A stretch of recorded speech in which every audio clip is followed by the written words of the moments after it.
Rudd, you've been in Galway before for the Macron Galway Cup, and it's timely that you come again as the FAI High Performance Director. One of your probably most important briefs is the development of the game for underage players.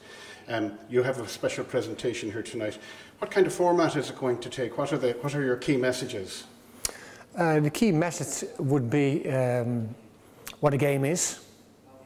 Because if you don't know what a game is, how can you teach the game? Okay. And it seems that everybody knows the game, but there's more to it. So what is the game, and how should the game be played? How should the game be developed from a young age? And how should the game be coached by coaches? And that's probably the biggest issue, because players, boys and girls, they want to play the game. And they have a coach. The coach is a teacher. If you work with young players, you are a teacher. That means you have to develop the football, you have to develop the individual, and that's not easy. That's a job. Obviously, because the coach will be badged, you presume a certain level of knowledge. But how important is the coach's own attitude? The coach is very important, but then again, he's not important, because it is a player's game. So the coach's role at a young age should not be too dominant. That means that, in my opinion, the coach is a facilitator. So the players are there, and obviously there must be a leader, that's the coach.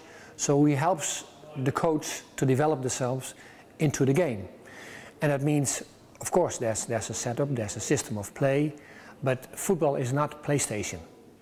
So young players, they need the freedom of action to develop themselves, to develop your creativity. So underage football should not be about winning only. For the kids, it is about winning. You play the game to win, but coaches have a different role. A coach is a facilitator, so he helps the players to develop themselves. And that's a totally different perspective, because winning is, for the coach, should not be the most important thing.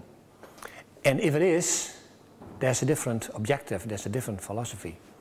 Okay, well, you're coming from a background of Dutch football, obviously, and you're coming to Ireland, which is inextricably linked with English football. If any young guy wants to make it in Irish football, he's always aiming at making it in the UK.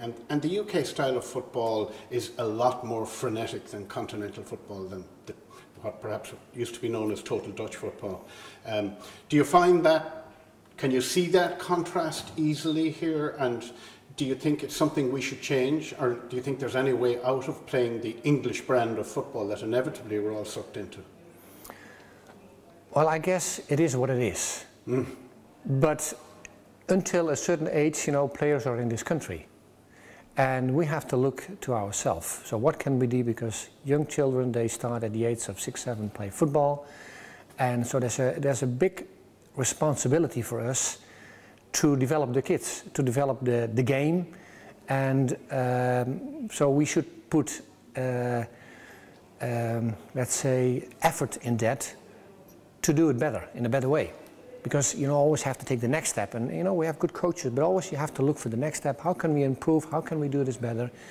And as I said, we have to be focused on development, not only on winning. Winning is important for the children, but it should not be the most important thing for the coach. And that's a different perspective, and also a different approach of the coach. Okay, do you think occasions like the Macron Galway Cup, international football competition, is important? It is sure important, because again, for the players, it's fantastic to play against foreign teams, to meet and to challenge yourself with different teams, with different players from other countries. That's great to see. Where are you? But also, these tournaments should not be all about winning. It's all about, it is development. It truly is. Not only that means that the coach can say, okay, just do whatever you want. No, but in terms of playing time for everyone. You only can develop yourself if you're on a pitch. So every player in your squad should be having sufficient playing time. It's not about only the first 11 players. Everyone should have a role. Because if you're the best player when you're 14 or 15, that doesn't mean you're the best player when you're 17 or 18. Yes. The physicality comes in. So many factors are influencing the player when he's 14, 15, 16.